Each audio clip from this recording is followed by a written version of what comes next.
ကျွန်တော်ကင်မရာ Samsung ဆိုတော့သူကအဝါဆိုလို့ရှိရင်နည်းနည်းအပြာလို့ဖြစ်တယ်ပဲဆိုလို့ရှိရင်ပိုဝါတယ်အဲ့လိုဖြစ်နေလို့လေ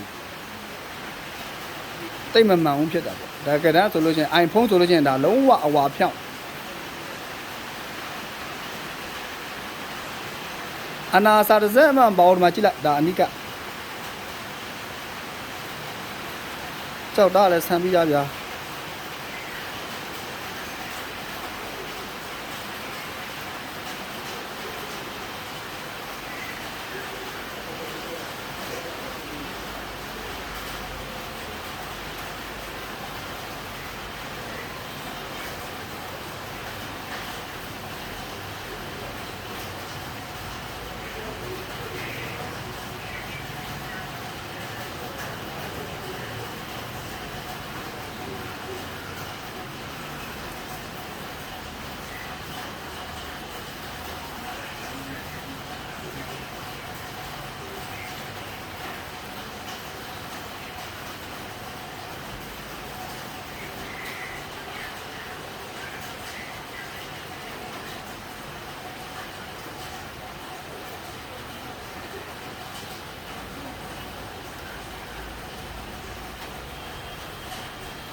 ဒါကတော့ပနာနဲ့ပေါ့ပနာပုံမှာပေါ့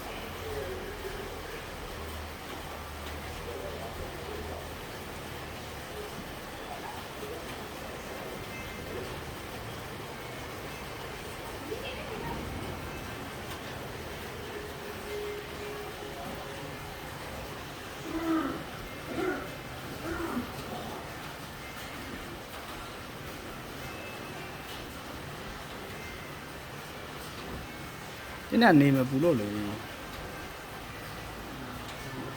နားနေမူဖြစ်